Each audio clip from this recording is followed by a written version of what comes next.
Magsisimula na nga mamaya yung pailaw doon sa plaza namin. Nung isang taon niya, sobrang daming tao, kaya ngayon maghahanda na ako. Bali, pinaayos ko na nga pala yung lutuan ko, tapos pinalakasan ko na, tapos ngayon nagre-ready na ako na maaga para mamaya ready na lang tayo pagtitinda. Bali, nung isang taon kasi sobrang lakas talaga, kaya ngayon alam ko na yung gagawin ko. Nagulat nga ako ngayon kasi mas malakas pala ngayon, kaya naubos agad yung paninda natin.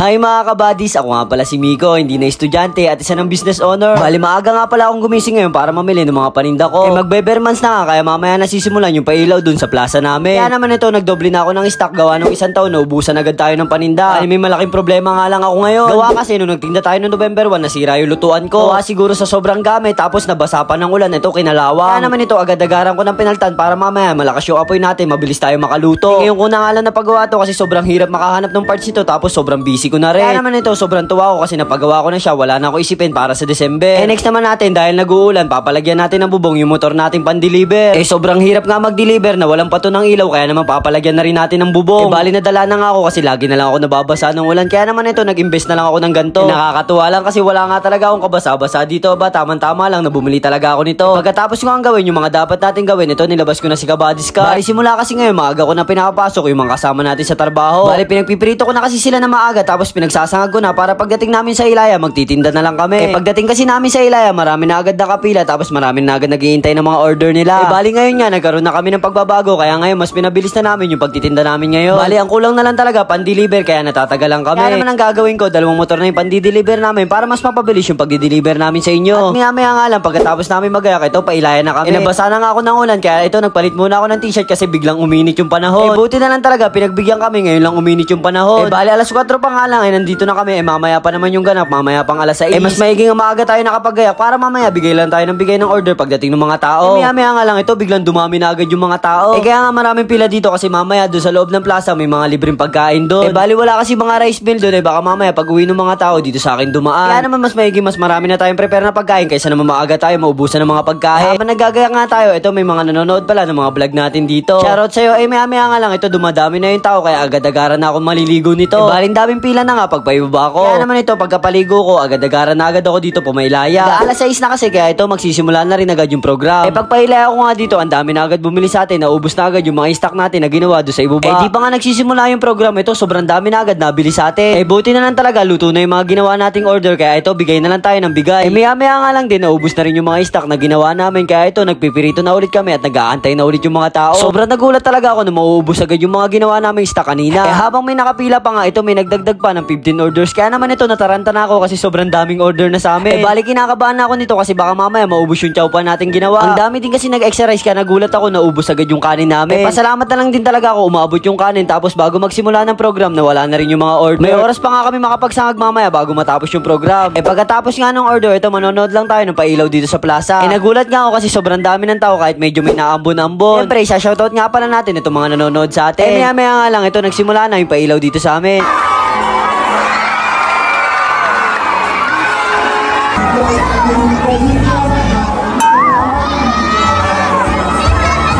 Maya-maya nga lang natapos na ito, sinubukan ko nga rin pala pumasok dito sa plaza namin para makita nyo yung mga kaganapan dito. Bali nagugutom na nga rin pala ako kaya humingi muna ako ng mga libreng pagkain dito. Nakakatawa nga lang din talaga kasi ang dami naging sponsor ng mga pagkain dito. Talaga namang ang dami namigay. Kaya naman talagang kahit mahaba yung pila, tinesting namin yung mga pagkain nila dito. Sa awa naman ng panahon na iraos natin yung mga kaganapan dito sa plaza. Pagod nga lang tayo pero worth it lahat ng pagod natin kasi pagdating natin dito ang dami pa rin talaga nabili. Bali pinakita ko nga lang pala sa inyo yung mga kaganapan doon sa court namin. Tutulong na nga din pala ako pagtitinda dito kasi last order na tong ginawa namin. Awa naman ng Diyos na ubos tong paninda natin. O siya mga kabadis, at ako'y magpapaalam na sa inyo. Thank you sa pagbili nyo po, kaya hanggang sa muli at bye-bye!